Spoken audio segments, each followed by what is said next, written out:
Welcome to Mining the Media, providing nuggets of news and cutting-edge questions and answers, minus the political blather. Here are your hosts, G.K. Allen and Dave Jeffers. Hey, greetings and welcome back to Mining the Media. This is a special D-Day edition, and I'm Dave Jeffers, the co-host and producer. That's G.K. Allen, our creator, and the co-host. And I just came back from a graduation celebration where our associate pastor, a retired lieutenant colonel, very well versed in history and different things, and he asked me if I had seen this certain video about D-Day and thought it would be something good to address on our show. So I'm going to go ahead and play this video. And it's sight unseen. GK has not seen it. He has no background on what it is. I'll give a real quick comment on it, and then I'm going to hand the mic over to him. So let me go. Last thing before we go tonight, an important anniversary coming up this weekend. We hope you can take a moment and remember it. It was beyond bold. It was outlandish. Over 150,000 men invading the French coastline under withering German fire to begin their march across Europe, where they would go on to win World War II 336 days later. While others will debate whether or not we could possibly mount such a thing today, as broken as we are, there was a time when we saved the world from tyranny and fascism. If it wasn't our finest hour, it's hard to say what was. And the folks at the Lincoln Project are out with a reminder to all. Who is Antifa? They stormed the beaches of Normandy, parachuted into the French countryside, and gave their lives to face down and fight back against fascism. They took down Nazi machine gun nests, tore apart the Third Reich's strongholds, liberated concentration camps, liberated France, Italy, Belgium, Holland. Anywhere Antifa saw fascism, they fearlessly and relentlessly annihilated it. Fascism was defeated because of patriots like these, proud Americans who knew that the fight against fascists was not simply a battle between opposing nations. It was a war against inhumanity, a war that isn't nice, but cannot be lost, a war we still fight today. Anti-fascism, it's not a cable news talking point.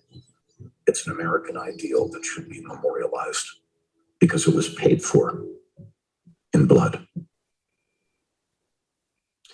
The Lincoln Project to take us off the air tonight. That is our broadcast for this Friday evening. No.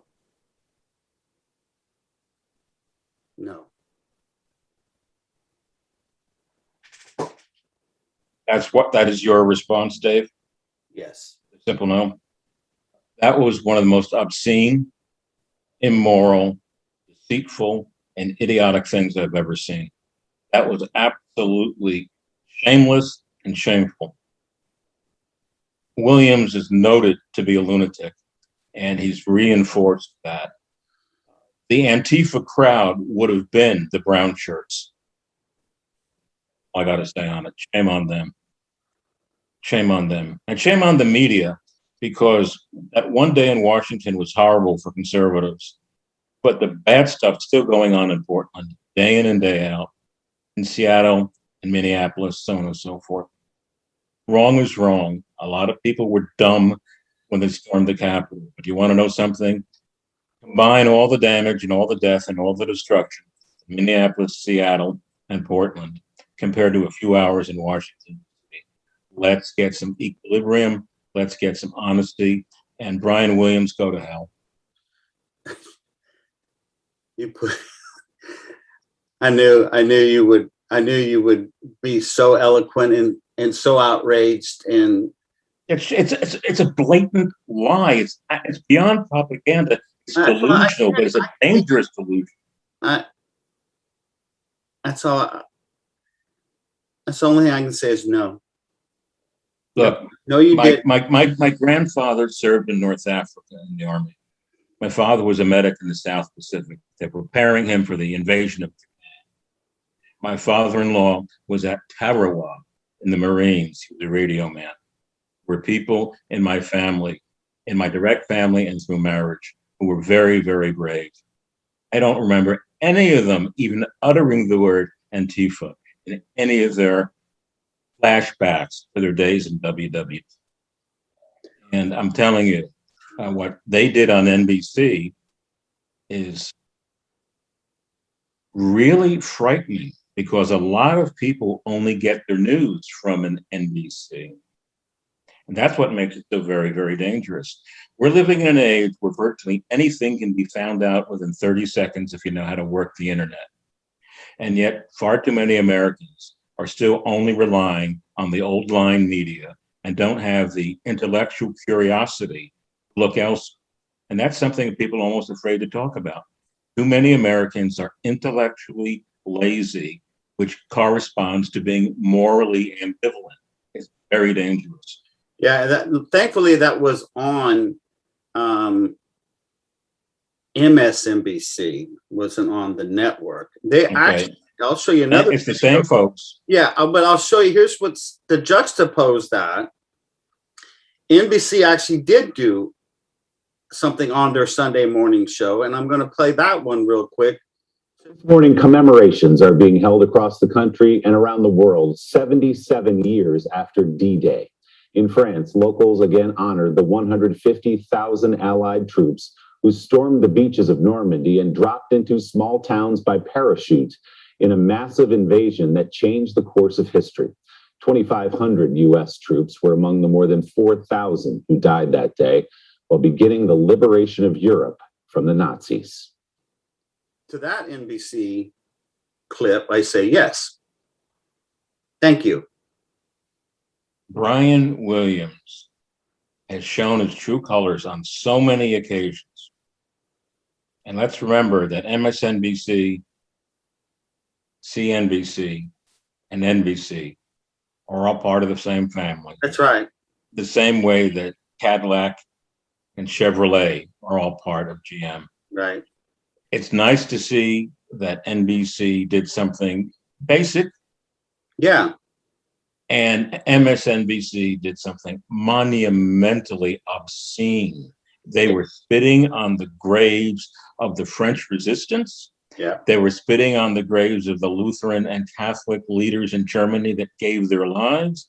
They were spitting on the graves of the White Rose Society, the students who were brave enough in Germany to go up against Hitler. They were spitting on the graves of 6 million Jews and 9 million people totally who died in the concentration camps. They were spitting on the graves of the rape of Nanking and the Bataan Death March. The thing about what we just saw, sometimes it's hard to define this word, but you know it when you see it. And often it's equated to theological issues. But that was blasphemy. Oh, it was obscenity, and I don't mean it in the way of X-rated movies. It was beyond that. It was really genuinely offensive on every. First of all, this was true, right? And the fact is that Antifa is comprised basically of an awful lot of white, spoiled brat females and a lot of militant Nubian males. And the fact of the matter is, you've got two groups of people who are, for whatever reason, they hate this country. Well, if you really want Marxism, tell you what, ask Putin if he wants you in his country. I don't think he really would. Well, you know what? You put it best, I think, when you said Antifa would have been the brown shirts. Absolutely. They would have been the street thugs at the beer hall putsch. Yeah, those were not anti-fascists. Anyway, thank you, Brother Pete, for teeing us up to get done. But here's some things that we do want our listeners to know. We found some really neat stuff out there. The History Channel is not always just not just always a. Well, sometimes they actually have history. Yeah, that's what I was trying to say. Like Bravo used to have culture. Arts and entertainment used to be about arts and entertainment. But I found a really neat, it's at the History Channel's website, history.com, and it's 7 surprising facts about D-Day. And I did not know that General Eisenhower threatened to quit just months before D-Day. And the reason was he wanted to switch the bombing from hammering German industrial plants and to start bombing critical French infrastructure, because it seemed like a no-brainer for him. But there were others, Churchill, Arthur Bomber Harris, who was the head of the Royal Air Force Strategic Bomber Command. They didn't see it that way. They thought it was a waste of resources, or at least the general thought it was a waste of resources. Churchill was worried about collateral damage to France, who was an important ally. Well, actually, I think, I'm glad you sent me that, because I think Eisenhower on that one was wrong. I'm glad he was overruled, and he was a true patriot because he did what was right, even though it wasn't the way he wanted to do. He wasn't overruled, though. He was not. They didn't do it his way. No, they didn't do it totally his way. He threatened to step down from his position. However, they did dedicate more resources. Eisenhower showed the depth of his dedication. Now, I think a lot of us do know the second fact was that Hitler thought he was ready, but Nazi defenses were focused in the wrong place. And that was from an excellent deception plan that the Allies came up with. And there's so many great reads. One is called War in the Shadows. And I have two books, and I can't get to them right now. But one of them really covers about the deception plan that they went into to make everybody think, the Germans think, they were coming across Calais. Calais. Oh, nom de plume. Quel fromage. Yeah. And then they said, like, the ramps on the Allied landing crafts acted as shields until they were dropped, and some of the guys didn't even get off the boat before they got mowed down. Among the heroes on Omaha Beach was a black combat medic who treated more than 200 men. His name was Waverly B. Woodson Jr. He disembarked onto Omaha Beach. A German shell had just blasted apart his landing craft, killing the man next to him, peppering him with so much shrapnel that he initially believed he too was dying. But Woodson, a medic with the lone African-American combat unit to fight on D-Day, managed to set up a medical aid station. For the next 30 hours, he removed bullets, dispensed blood plasma, cleaned wounds, reset broken bones, and at one point amputated a foot. He also saved 4 men from drowning. Now, that's what we should be honoring. That's the kind of day, we have all these different months. How about we just celebrate true heroes? And if, in fact, because our military was segregated at that time, when you have someone, an African-American, who is a clear hero, let's celebrate him. Let's make a point of his race and his background. Medgar Evers was part of this history. Right. So I think that we have so many heroes in our nation, and we don't have to go back generations and generations. We don't have to go back to the founding of our country. And we should. But we have so many heroes among us that. You know who's a hero? A teacher who turns on a kid who doesn't care about science, right, math, or history. A teacher who turns that kid on and changes that kid's life. So I didn't have any interest in science in high school. Mine was English and history and politics. I had such a good science teacher that he turned me on to science. And it made a difference in my life, in my everyday life, because I'm something of a generalist. I have a lot of interest in a lot of things. I don't consider myself an expert on anything, because I consider the word expert basically allowing for poetic license to be a 4-letter word. And let me tell you why, Dave. Let's say you need to know 100 things about any subject. Let's say we know there's 100 things you need to know about a specific subject. The average guy on the street, you, me, the average person, we may know 12 of those 100 things. Now, the guy who knows 24 of those 100 things is called the expert. Well, that means he doesn't know 76 of the things that you need to know. So I'm wary of the term expert. Enthusiast, okay, that's fine. Someone who has an interest in something, fine. But the word expert to me is very, very dangerous. I cite the Edsel and New Coke. Experts created that. If you can bat 240 in the MLB, they'll make you a millionaire, though. Isn't that amazing? Yes, absolutely. What would Babe Ruth make in today's market? Oh my gosh. It was 5 years ago, 6 years ago, next month. I was in Hawaii at Hickam Air Force Base, and I got to walk the grounds. I went out to the front jetty where the planes came in. I saw the bullet holes in the dining facility where the Sunday morning, many of the troopers were eating breakfast and came running out to see what was happening and got mowed down right there on the grounds.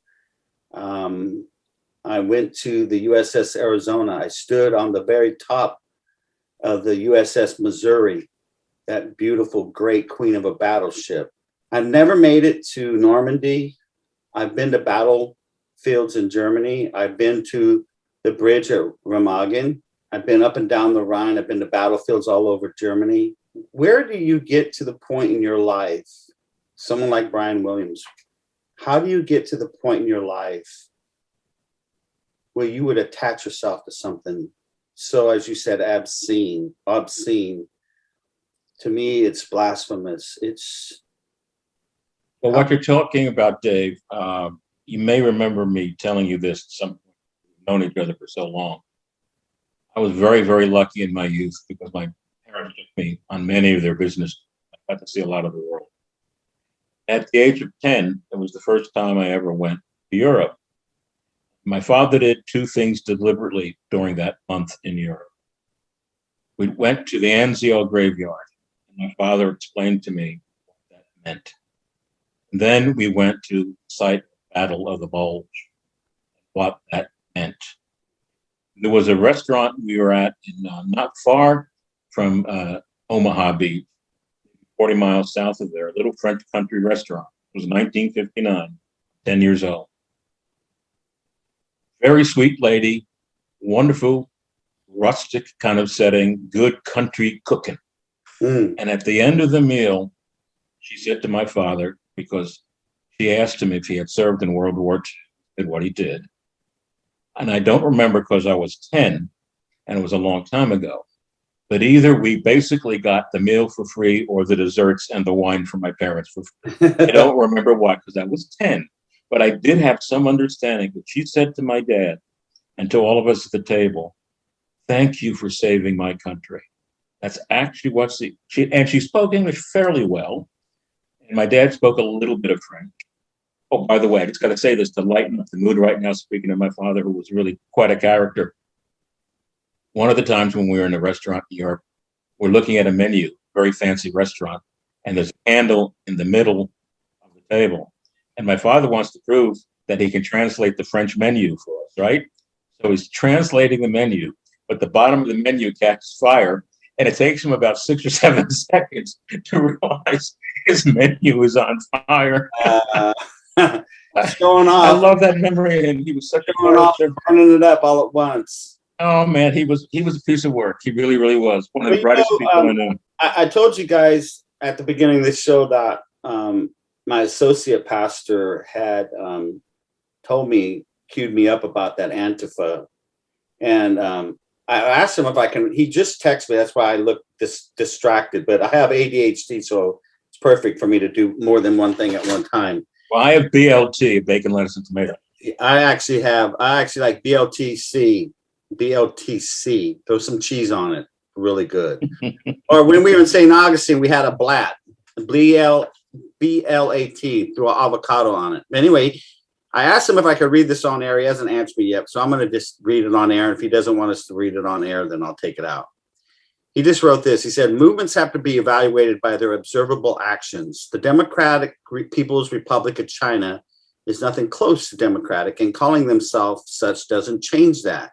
Similarly, Antifa may refer to themselves as anti-fascist, but their terroristic policies, actions are more akin to terrorism undergirded by some Marxist teaching.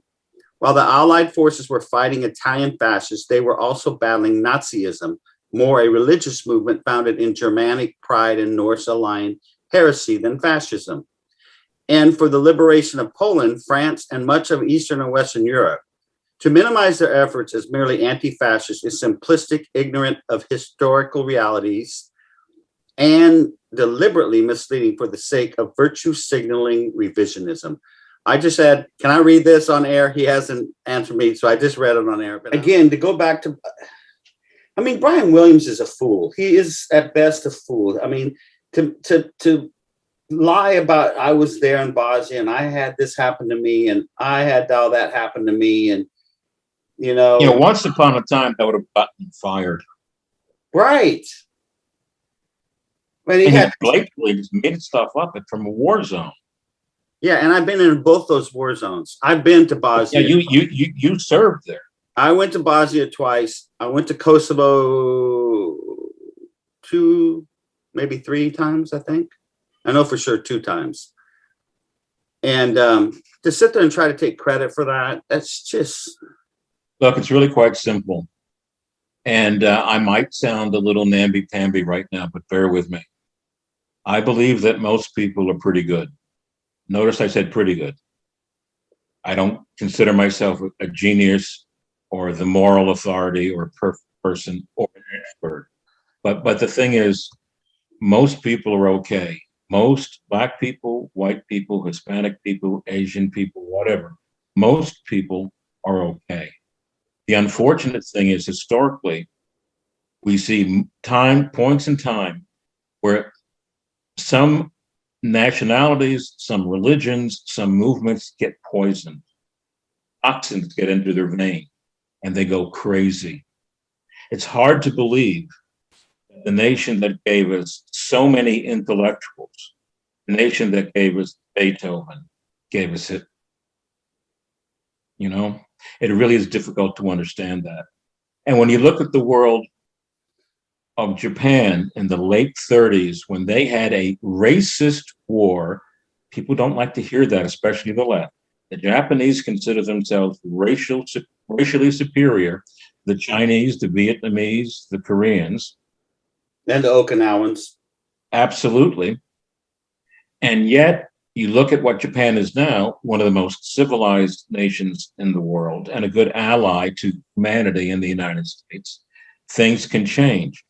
Maybe I do sound like a naive boob right now, but if the Iranians, the people of Iran, can finally have a government that's closer to what most of the people want, maybe Iran can be like Japan 30, 40 years from now, where they are not what they are now because of their horrific leadership, but they become a major positive power in the world. If it could happen to Japan, Japan's very different now from 1939.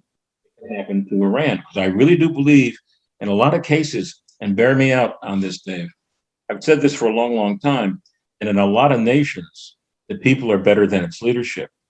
Oh. And what bothers me right now, I'm saying the same thing about my own country. Yeah. The American people of all racial stripes and religious stripes are better than the people representing them. You know why I call myself a political atheist?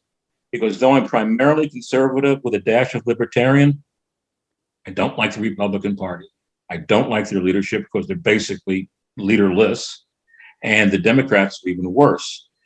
I believe the most important thing for America right now is for all the decent people, regardless of where you are on the normal political scale, to start speaking up and to realize if we allow Antifa and associated groups and the communists who are rife right now in so many of our law enforcement agencies, so on and so forth. If we allow the bad guys to win, if we lose America, the world loses. It's not just America that loses, because China and Russia would be a very sorry substitute for what we are. The United States is not perfect, but the United States on a comparative scale has been one of the world's truly great powers because we never became an imperial power. The British were an imperial power. The French were an imperial power. The Chinese and the Japanese, so on and so forth. Ask the Vietnamese. Vietnam, if you think about it, Dave, they're sort of like the equivalent of the Polish people in their part of the world. How many times have they been invaded and tortured by other people? Yeah, and I've talked to actually one of my students years ago.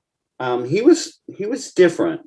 He was a huge Obama fan, black officer, very brilliant, very smart man.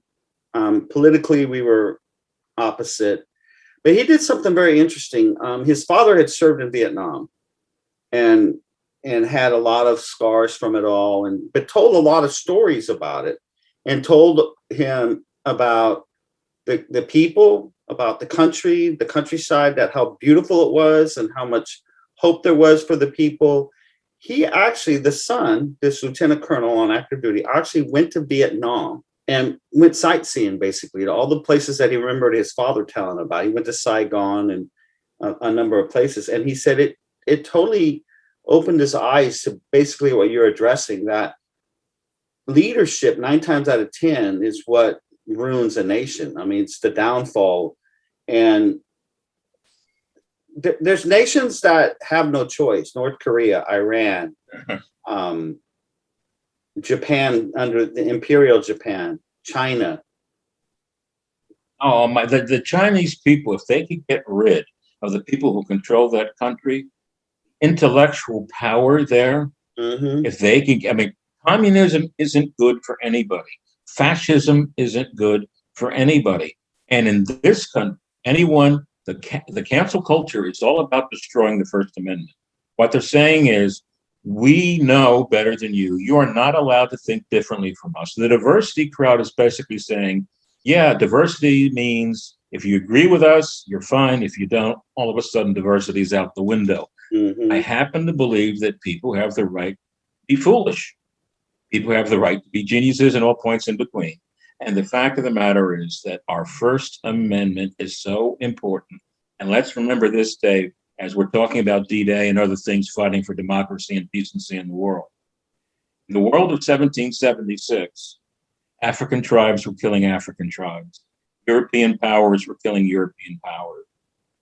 People around the world, indigenous people all over the world, whether it was a chieftain, an emperor, whatever it was, you were a peasant, somebody's jackboot was on your throat. Most of the world. Chinese women were having their feet wrapped so they couldn't grow. In 1776, people invented something called the United States of America. And most of what they came up with has stood the test of time, which is why it's so amazing, because there wasn't a lot to work on when you think about it. You think about what the Greeks did, yeah, there was some influence there. People like John Locke, yeah, there was influence there. But by and large, our nation was an experiment in courage, the attempt to be morally decent. And yes, we fought tooth and nail. A lot of our founding fathers never wanted slavery and wanted to get rid of it. To create our nation, there was some degree of compromise. And yes, things of a racial nature in this country, that is our darkest moment, if you will. Slavery was certainly not something to applaud. But unlike a lot of other people, we fought for overcoming that. And let's not forget 600,000 people who died in the Civil War, many of whom were fighting to get rid of slavery. Let's not forget, when you look at the marches in Alabama in '64, in that period of time, an awful lot of white people were also there with the black people. An awful lot of Jews who were liberal from New York City, conservatives like Charlton Heston from Hollywood, and regular everyday people of all stripes. That's my point, is the American experiment is still in progress. We need better leadership. We have a horrible president. It's an embarrassment to see a man who is so mentally unstable. And obviously, this guy is having real serious cognitive issues. Then we have a vice president who's not even respected within her own party, who withdrew from the primary race because she couldn't get votes or money. He's a heartbeat away from being president. It's absolutely sad. We have to, and I think, Dave, in the next, between right now, D-Day 2021, and Election Day 2022, better make sure that elections are fair, that no one's rigging it. And let's just return to paper ballots with barcodes not have 58 days and 58 ways to vote. And you want to know something? If you start this story, well, it's blacks somehow can't vote. What, really? I didn't know blacks were incapable of getting a driver's license. How insulting is that?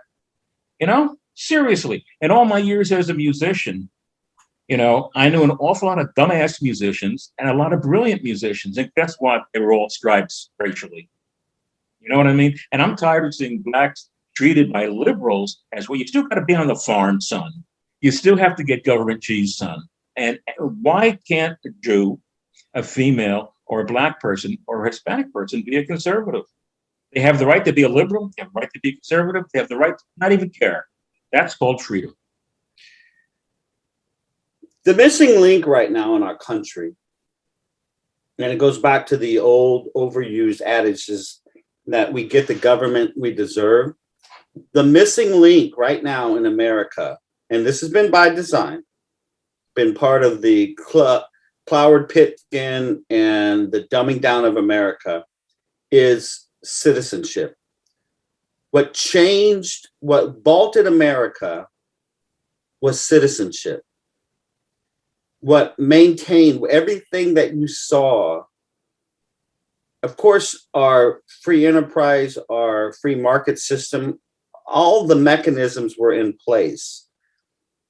But unless they're implemented, and go back to what Brother Pete wrote, movements have to be evaluated by their observable actions. And you look at this movement that we've had for nearly 250 years.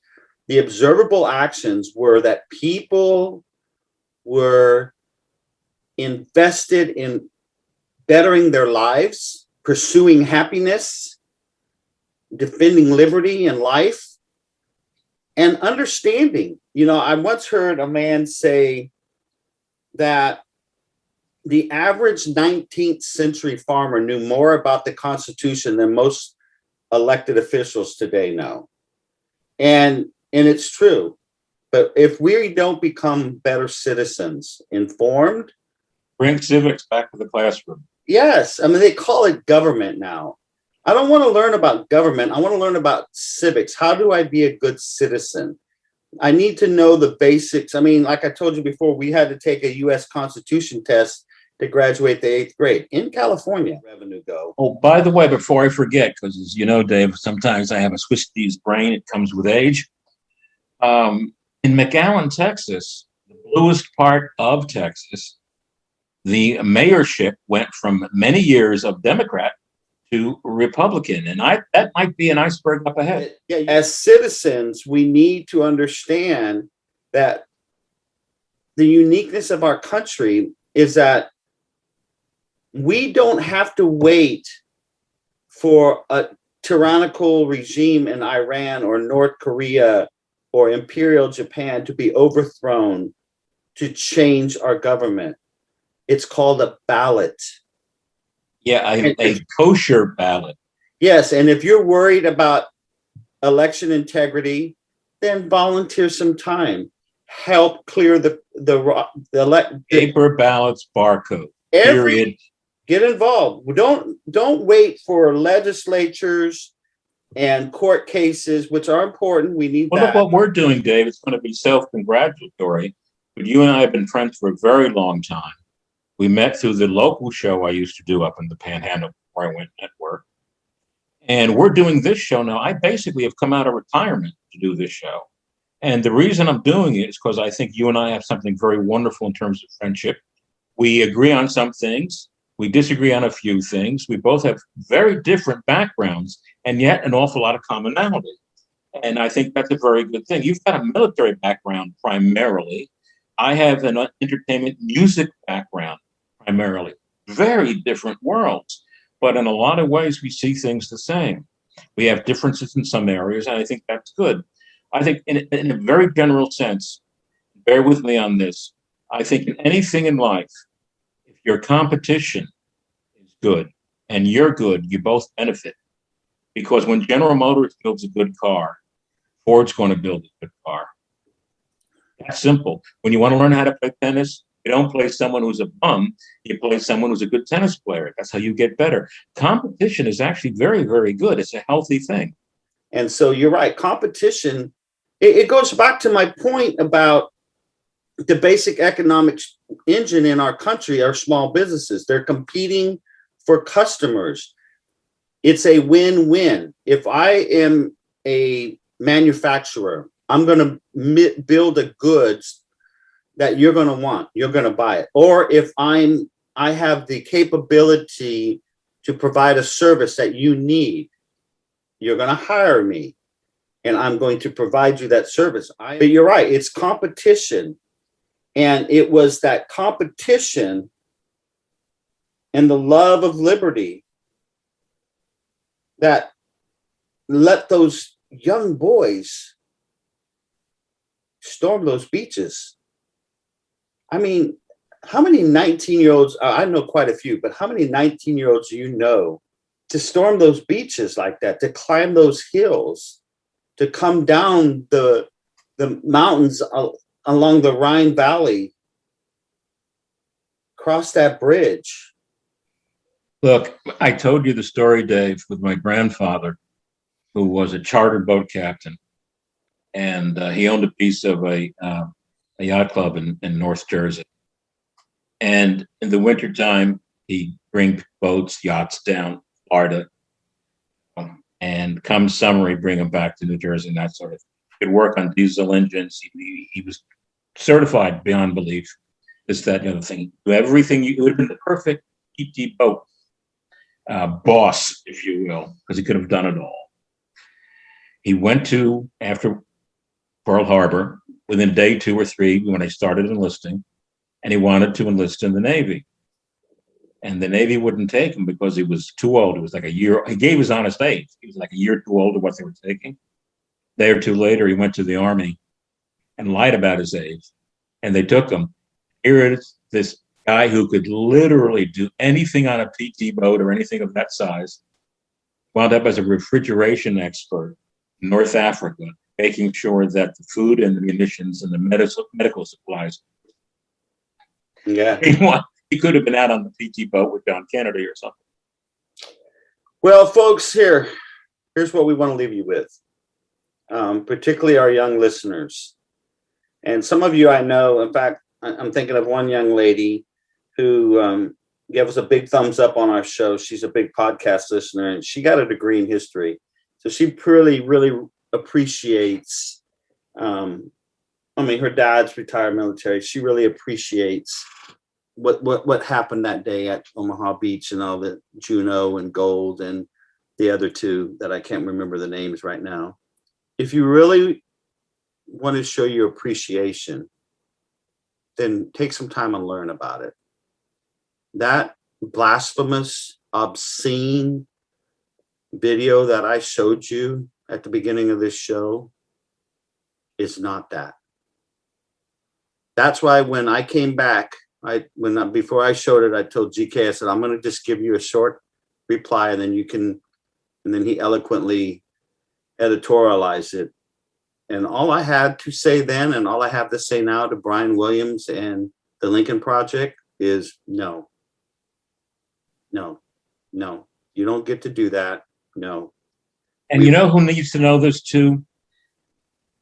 It's really scary. There's a lot of young Black men and women in this country that don't know what their grandparents went through, because it was their grandparents that were part of the civil rights movement, more than likely.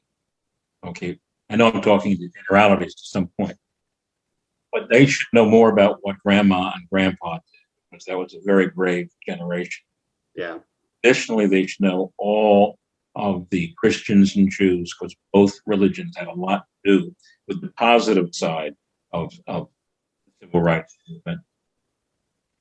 When we think of, the 3 kids who were killed going down into Mississippi, who were assassinated by Klansmen, this, that, kind of thing.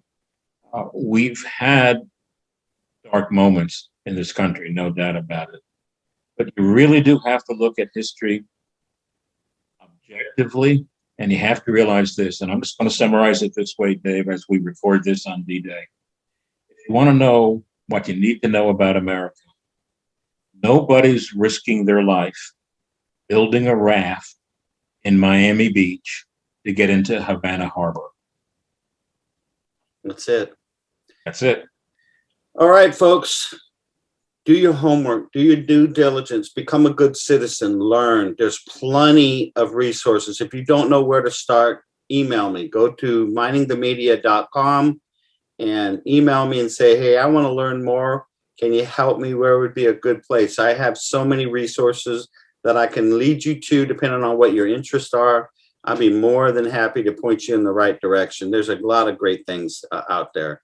And we've had a lot of those guests on our show, and we'll get more on. But thanks for listening. If you're watching this, thanks for watching.